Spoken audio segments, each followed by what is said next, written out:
مفتی طارق مسعود کے بیانات کے لیے مفتی صاحب کے آفیشیل چینل مفتی طارق مسعود سپیچز کو سبسکرائب کریں۔ یا ایھا الذین آمنوا اذکروا اللہ ذکرا کثیرا، اے ایمان والو اللہ کا ذکر کرو خوب کثرت سے۔ آپ نے پچھلے رکوع میں پڑھا ہے کہ اللہ نے نیک اعمال کرنے والوں میں جن نیکیوں کا اللہ نے تذکرہ کیا ان میں کثرت سے ذکر بھی ہے، اور ذکر اللہ کی کثرت حقیقت میں آپ کے دل میں اللہ کی محبت پیدا کرتی ہے، اور جب محبت ہوگی تو شریعت کے سارے احکام پر عمل کرنا آسان ہوگا۔ اور آگے اللہ نے اپنی نعمتوں کا بھی تذکرہ کیا کہ تم بھی اللہ کو یاد کرو کیونکہ اللہ بھی تمہیں یاد رکھتا ہے۔ اے ایمان والو کثرت سے اللہ کا ذکر کیا کرو، وَسَبِّحُوهُ، اور اس کی پاکی بیان کیا کرو، صبح بھی اور شام بھی، یعنی کثرت سے۔ صبح و شام جب ہم کہتے ہیں نا تو اس کا مطلب ہوتا ہے کثرت سے کوئی کام کرنا۔ اسی وجہ سے نبی صلی اللہ علیہ وسلم نے بھی تسبیحات بتائی ہیں۔ جتنے بھی امت کے علماء صلحاء ہیں وہ اللہ کا ذکر بہت کثرت سے کرتے ہیں۔ پہلے زمانے میں تو جو بوڑھے لوگ ہوتے تھے نا، ہاتھوں میں ان کے تسبیح مستقل آ جایا کرتی تھی۔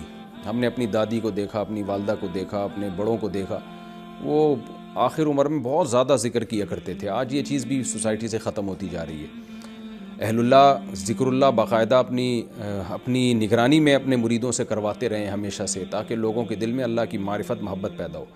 آج بعض اسکالرز نے اس کا بھی مذاق اڑانا شروع کر دیا کہ یہ جو ہے نا تسبیحیں پھراتے ہیں اور جو ہے لوگوں کو ان چیزوں میں لگایا ہوا، اس طرح کی بات۔ تو اللہ کا کثرت سے ذکر کرنا یہ شریعت کے احکام میں سے ایک بہت اہم حکم ہے۔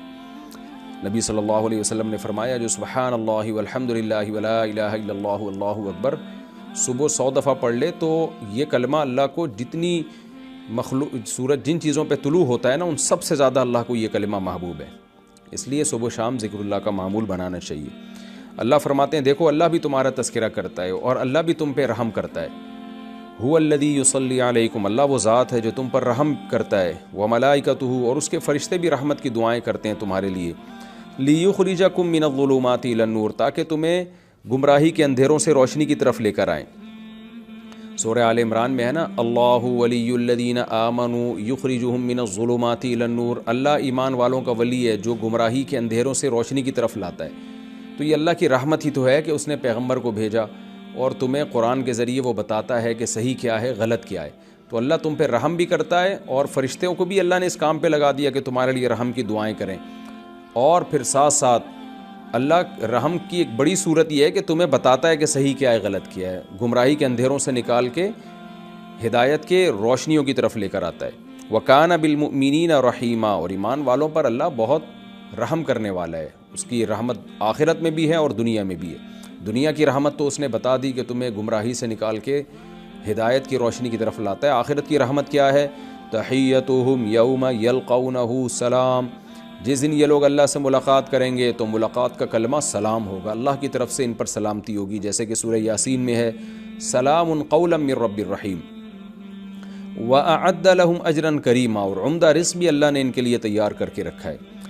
پھر اللہ نے نبی صلی اللہ علیہ وسلم کی فضیلت بیان کی اگلی آیات میں، کیونکہ میں نے بتایا تھا نا اس صورت کے مقاصد میں سے ایک مقصد یہ بھی ہے کہ نبی صلی اللہ علیہ وسلم کو مختلف طریقوں سے جو تکلیفیں پہنچا رہے تھے، زبانی تکلیفیں، ان کا دفعیہ کیا ہے اللہ نے اس صورت میں۔ تو اللہ بتاتے ہیں کہ اے نبی ہم نے آپ کو اتنا اونچا مقام دیا ہے تو آپ ان لوگوں کی تکلیفوں کو اگنور کریں، نظر انداز کریں۔ جیسے ہوتا ہے نا آپ کو کوئی فضول شخص اٹھ کے آپ کے خلاف پروپیگنڈا شروع کر دے تو ہم کیا کہتے ہیں، بھائی آپ کا مقام تو اس سے بہت اونچا ہے، آپ کیوں ان لوگوں کو زیادہ ویلیو دے رہے ہو؟ تو یہی انداز اللہ نے اختیار کیا۔ یا ایھا النبی، اے نبی، انا ارسلناک، ہم نے آپ کو بھیجا ہے شاہدن، گواہ بنا کے۔ یہ مضمون قرآن میں کئی جگہ آیا کہ خود نبی سے اللہ گواہی لیں گے اور نبی گواہی دیں گے کہ میں نے اپنا پیغام لوگوں تک پہنچایا ہے۔ حالانکہ آپ کو پتہ ہے جو دعویٰ کرتا ہے اس کی گواہی معتبر نہیں ہوتی، قانون یہی ہے، لیکن اللہ نے اپنے پیغمبروں کو اتنا اونچا مقام دیا ہے کہ خود ان کی گواہی کا بھی اعتبار کیا جائے گا۔ امت بھی گواہی دے گی لیکن خود پیغمبروں کی زبان کا بھی اعتبار کیا جائے گا، جیسے کہ سورت کے شروع میں تھا نا لیسأل الصادقین عن صدقہم، کہ ہم نے پیغمبروں سے معاہدہ لیا کہ تم اللہ کا پیغام لوگوں تک پہنچاؤ گے، پھر اللہ قیامت میں ان کے سچ کے بارے میں ان سے پوچھے گا، تو اللہ نے پہلے ہی بتا دیا کہ یہ سچ بولیں گے۔ یہ ایک بڑی فضیلت ہے۔ یہ انا ارسلناک شاہدا ومبشرا، ہم نے آپ کو خوشخبری دینے والا بنایا، ونذیرا، اور ڈرانے والا بنایا، وداعیا الی اللہ، اور اللہ کی طرف دعوت دینے والا ہم نے آپ کو بنایا۔ دنیا میں اس سے زیادہ فضیلت کا کوئی کام ہو نہیں سکتا۔ ہر شخص کسی نہ کسی کام میں لگا ہوا ہے، لیکن سب سے بڑا کام ہے اللہ کی طرف لوگوں کو دعوت دینا، بِإِذْنِهِ، اللہ کے حکم سے، وَسِرَاجًا مُنِيرًا، اور روشن چراغ بنا دیے۔ جیسے اندھیروں میں کوئی چراغ ہو نا، تو جو اندھیروں میں ڈگمگا رہا ہو اس کی نظر میں چراغ کی کتنی ویلیو ہے۔ تو یہ دنیا بھی اندھیروں میں ہے، ان کو آپ دیکھیں ہومو سیکشولیٹی میں لگ گئے، زنا میں لگ گئے، ماں باپ کو اولڈ ہاؤس میں جمع کرانے میں لگ گئے، خودکشیوں میں لگ گئے، صحیح غلط کا پتہ ہی نہیں چل رہا کہ صحیح کیا ہے غلط کیا ہے، کس کی عبادت کرنی ہے، کوئی شرک میں لگ گیا، پتھروں کے بنائے ہوئے بتوں کو پوجنا شروع کر دیا کسی نے۔ تو انسان جو ہے عقل پوری طرح رہنمائی نہیں کرتی اگر وہ وحی کی تعلیمات کی روشنی میں نہ چلے۔ تو اللہ کہتے ہیں ہم نے روشن چراغ بنا دیا، تمہیں محمد صلی اللہ علیہ وسلم کے علاوہ کہیں سے بھی راستہ مل نہیں سکتا۔ تو اتنی بڑی فضیلت ہے اے نبی آپ کی، یہ اللہ بیان کر رہے ہیں یہاں پہ۔ وبشر المؤمنین، اور آپ مومنین کو بھی خوشخبری سنا دیں، بأن لهم من اللہ فضلا کبیرا، کہ اللہ کی طرف سے ان کے لیے بہت بڑا فضل ہے۔ ولا تطع الکافرین والمنافقین، جب آپ کی اتنی فضیلت ہے تو آپ کافر اور منافقین کی باتیں نہ مانیں۔ کافر کی باتیں نہ ماننے کا مطلب تو واضح ہے کہ کافر آپ کو کہہ رہے کہ اسلام کی تبلیغ چھوڑ دیں، لیکن منافقین زبان سے نہیں کہتے تھے کہ آپ اسلام کی تبلیغ چھوڑ دیں، کیونکہ زبان سے تو وہ اپنے آپ کو یہی کہتے تھے ہم مسلمان ہیں۔ تو یہاں منافقین کی اطاعت نہ کرنے کا مطلب یہ ہے کہ آپ ان کی منشا کو فالو نہ کریں۔ منافقین چاہتے ہیں آپ کو تکلیفیں دیں تاکہ آپ اسی میں الجھ کے رہ جائیں اور دعوت اور تبلیغ کے کام کو چھوڑ دیں۔ تو اگر آپ نے چھوڑ دیا تو یہ تو منافقین کی چاہت پر عمل ہو جائے گا، تو وہ چاہتے ہی یہی ہیں۔ تو آپ ان کے پروپیگنڈے کو سے متاثر نہ ہوں۔ آگے فرمایا وَدَعْ أَذَاهُمْ، ان کی تکلیفوں کو ان پہ چھوڑ دیں، آپ اپنے کام میں لگے رہیں، اس سے متاثر نہ ہو، کیونکہ وہ چاہتے ہیں کہ آپ تکلیف میں جائیں اور تکلیف کی وجہ سے آپ اس کام میں پیچھے ہو جائیں دعوت کے کام میں۔ تو آپ نے منافقین کی بات نہیں ماننی، کیا مطلب؟